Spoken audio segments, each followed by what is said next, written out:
Hello, welcome to Lemon Studios, where we talk anything and everything entertainment. I'm, of course, Lemon himself, Zeke Lemon, and this is my review for episode 8 of House of the Dragon, the best damn TV show of 2022. And, I really just gotta change the title to this. How good was this episode, y'all? Like, just how good was this episode? I it was different from all the others. It had a different kind of pace. Did y'all notice that? Like the pacing of this episode was very different to me. Like it was almost methodical pace to it, and I just absolutely just loved how it went through. Just the cadence of it, the tempo of it. It didn't overstay its welcome. I guess all the runtime's like an hour 20. Damn, man. All right, here we go. But man, yeah, I wouldn't have felt it. Like it felt like a 40-minute episode. Like I absolutely loved this pacing. I'm gonna move the camera down a little bit, yeah, so y'all can see me a little more. Fuck Aegon. just fuck Aegon. Because and also fuck Allison. Like, are any of y'all Team Green? Is anyone here Team Green? Because if you were Team Green before this episode, okay, I can understand. I can understand you being Team Green before.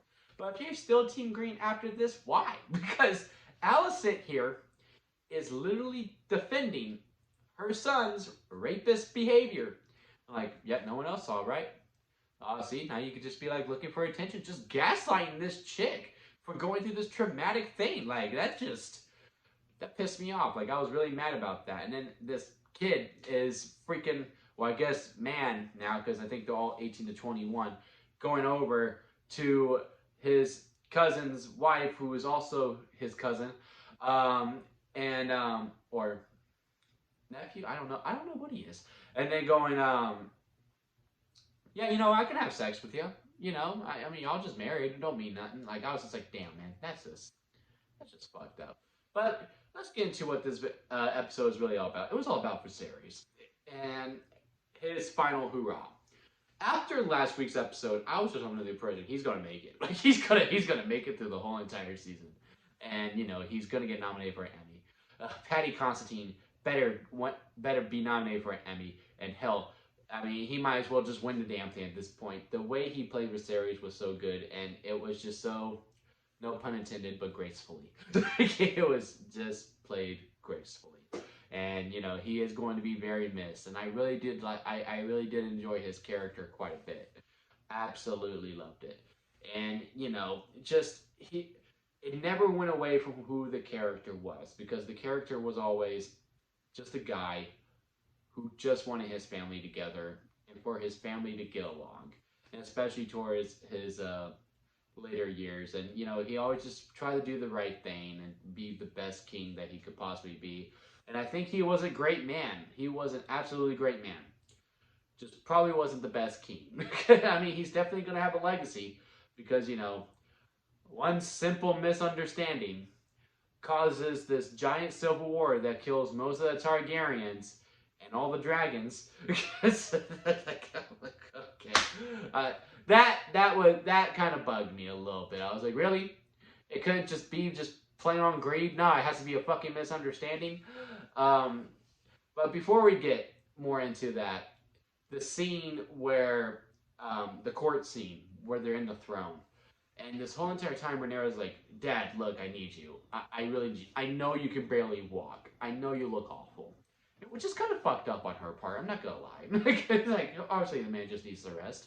Don't have him be coming out here and trying to do king shit. Just, you put yourself into this hole. Daddy's not always gonna be there. Clearly, not anymore. You're on your own now, sis.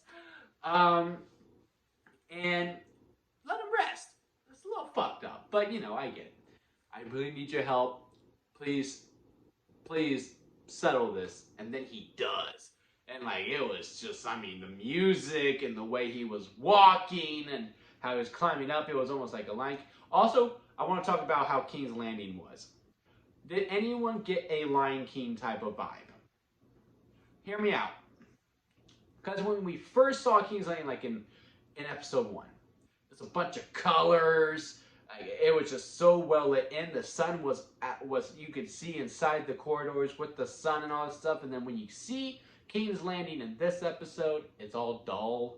It's a little bit foggy. Like, it really felt like, oh yeah, Mufasa is no longer here. It's now Scar running the joint. In this case, it's Alicent. And making all the changes. That part didn't really get to me. Like, the stars, the seven things and all that stuff, like, that didn't resonate to me, that the kingdom has changed. It was, from light to gray. I was like, oh wow, yeah, no, she ain't this ain't it. You could tell she has not been here for a little bit. And I didn't realize, oh yeah, the stars, those weren't there before, until I watched the inside the episode part after the show.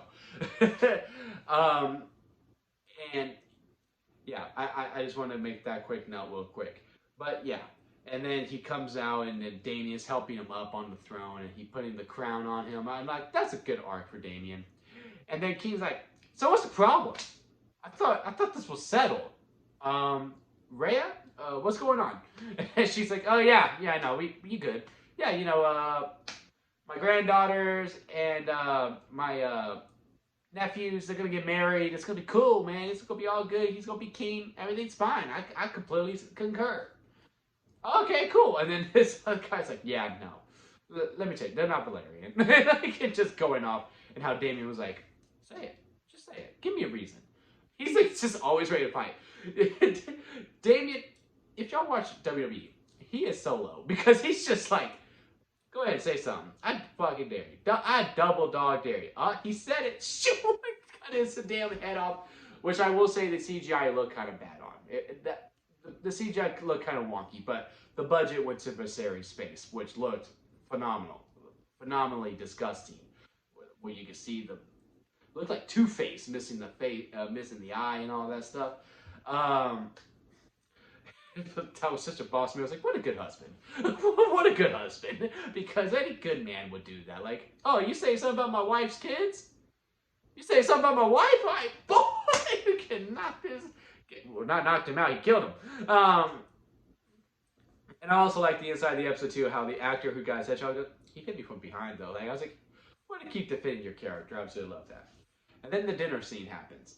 Because Viserys like, I just want, look, my whole family's here. I just want dinner. Can we do that? Can we have a dinner, please? And I was like, I mean, yeah, sure. If that's your wish, fine, sure, my king, go ahead. And he finally just gives this beautiful speech of just like, look, just, let's just love each other, okay? This is all I want. Not as your king, but as your dad, as your husband, as your grandsire, like, as your brother, all these things. And as a friend, please, just let the beef go and let's just, get along. And Rhaenyra, Alicent, and just Rhaenyra and Alicent really were like, okay, all right, we'll get along. And it was nice to see them have that nice moment, even though I can't stand Alicent anymore, and her fucking son, Aegon. Edmund should be the king. I hope Aegon dies. I truly hope Aegon dies. I truly hope it. And if Team Green wins, I want Edmund on the throne, not fucking Aegon. I can't stand him. I don't even care if this gets me monetized. But yeah, I was like, is it gonna be a good ending? And then, of course, it wasn't. And even I was on the edge. I was like, there's no way it's gonna be good, right? Like, they had me. Like, I was like, is this really gonna be good? Is this not gonna be good? And then, of course, Edmund has to go, yeah, they're so strong. They're strong. And I liked how Damien played too, because he goes, all right, guys, no, y'all stay back. And then he sends them off, and then how he turns, he goes, it's like looking in a mirror. Like, he was just looking at him like, I would have done some shit like that. Like, that's the way it was played. I absolutely really enjoyed that. And then, of course, it turns out this war is turning out from a whole misunderstanding, because he thinks he's talking to Rhaenyra because he's so sick and ill and on his last leg completely. And no, he's talking to the queen. He's like, yeah, no, Aegon on the throne and all this stuff. And he's like, oh yeah, Aegon should be on the king. Which also brings another point. Stop naming the children Aegon. Like, truly, just stop it. Rhaenyra has a kid named Aegon. Viserys has a kid named Aegon. The king before them was named Aegon. The king that goes mad when Game of Thrones starts is named Aegon. Like, it's just like, enough's enough with the Aegon, okay?